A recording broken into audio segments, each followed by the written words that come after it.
है कि मर्दाने 600 रुपये तो दे रहे, 600 रुपये तो दे रहे।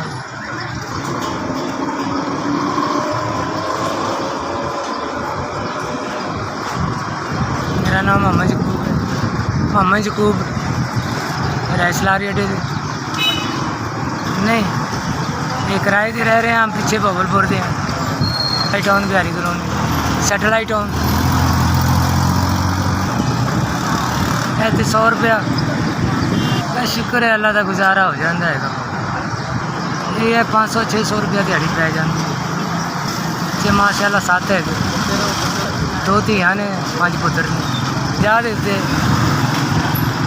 बस फिर बच्चों का तो पेट पालना ही है। कमीशन ते माल बेचते हैं गरीब आदमी है, ठीक है।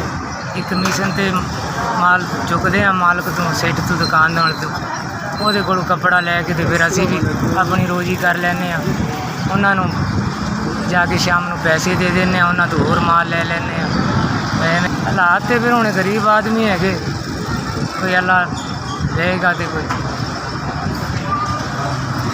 अवैल कोई नहीं, अवैल कोई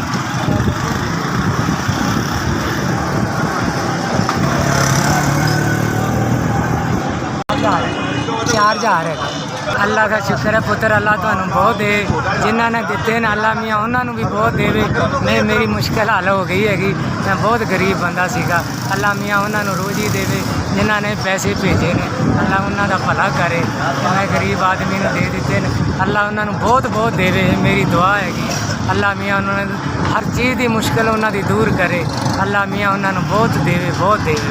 CBS ਤੁਹਾਡਾ ਭਲਾ ਹੋਵੇ, मेरे को 4000 रुपया बचाया है, अल्लाह बहुत दे।